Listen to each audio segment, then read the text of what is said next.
Everyone talks about how important dynamic range is in a camera, but how many of us know what situations will reveal the strength or the weakness of their camera's dynamic range? Well, today I'm going to show you. I wanted to push the extremes of dynamic range capabilities in order to exaggerate the difference this can make. To do this, I'm going to do a shootout between the Canon C100 Mark II and the Red Gemini 5K. It's meant to be unfair so that we can see the practical advantage high dynamic range offers, hopefully without having to pixel peep. Otherwise, dynamic range wouldn't be as important as it seems to be.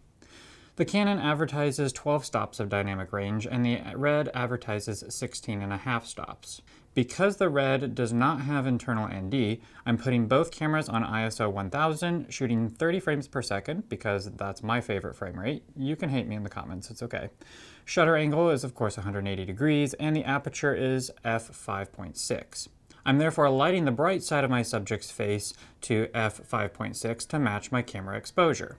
Oftentimes I shoot interviews with a window in frame, so we will include that even though this isn't how I would normally frame up an interview. I'm doing it because shooting an inside interview with a window in frame is a common scenario in which you might notice a breakdown in your image due to the lack of dynamic range out of your camera.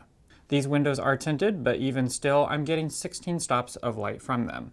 I stuffed a Cheez-It bag, not a sponsor, into this box deep enough that it was only getting a 0.7 stop of light. The light on the granola bars, also not a sponsor, is also set to 16 stops of light, so I effectively have 15.5 stops of light variance throughout the areas of my shot. Does that make sense?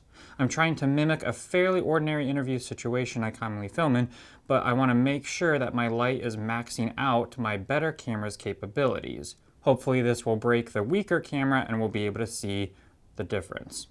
So first off, if we look at the Canon footage without any color grading, you will see that we are clipping a lot of the highlights.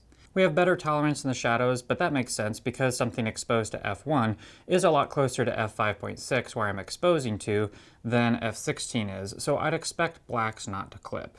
If we look at the Red footage, I'm not even close to showing any kind of clipping on either side. The most is this little spot right here where the light bulb is in frame, but it's surprisingly low on my waveform. Everything is sitting much more comfortably on the waveform with the Red. Now if I apply a color grade to both, I want to see how much of the image I can save, specifically in the highlights. I'm able to get a surprising amount of detail back out of the Canon, as you can see here. However, I've definitely completely lost areas of my highlights. Notice that there's just no detail at all in the brightest parts of the sky here, or in the light fixture over here. The Cheez-It bag is readable within the box, but it's muddy. But when we come to the Red, you can see just how much more of the highlights I can restore. Still not getting close to clipping anything on the waveform, and I don't see any loss of detail in the sky. The entire sky is there. I'm assuming there is no information in the light fixture, but it's still not clipping out on the waveform as best as I can tell. In fact, just to demonstrate this for both cameras, let me drop the lift all the way down and show how much is in those highlights in the Red and lacking in the Canon. Here's the Canon, and you can see the light fixture and the sky just never gets there, totally clipping out as an irreversible blotch. The Red, however, can go all the way down, and we still see detail along the tree line and the light fixture. So as you can see, in the normal color grade, the sky looks far more smooth and less distracting in the Red because we have information there. Something related to dynamic range you should also notice between the two images is just how muddy and blotchy the colors are and the details are in the extremes of highlights and shadows. Of course, this is greatly impacted by the difference between 8-bit color and RAW, 1080 resolution versus 5K, but yes, also the dynamic range. Because dynamic range is the number of stops of light the camera can render, gradients of light are going to be more affected here. When it comes to skies in particular, this will render as either smooth or banded. The Canon holds up pretty well here at the normal color grade, but when I drop the lift, you can clearly see banding in the sky, and this is due to the fewer stops of dynamic range.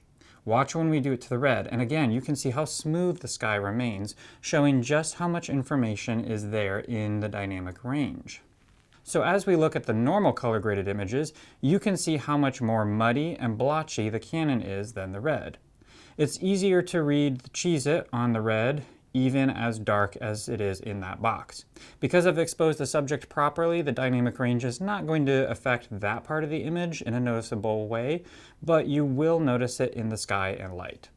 Though I've pushed this particular scenario to an extreme to show this difference, this situation is not uncommon for me in filming, and a camera with lower dynamic range will definitely fall apart. The best thing you can do in this scenario is to bring more powerful lights in your environment and lift the overall exposure in the whole room to get it closer to the strongest light, which will be coming through the window. Then use your ND to lower your camera exposure till the subject is sitting at your desired exposure. This will get the range from highlights to shadows closer together and allow the camera with less dynamic range to retain detail at those extremes. If you have a camera with better dynamic range, though you should still bring in external lights, you won't need to pump the room with as much light. You'll get more detail everywhere and you won't blow anything out. So yes, dynamic range matters and will have a noticeable impact on your image without pixel peeping. I feel that some camera specs require pixel peeping to notice, but dynamic range doesn't. Want it, need it, choose it. Well, I hope this video was helpful for you because though I won't be seeing you in the next one, you're sure to see me. Rough.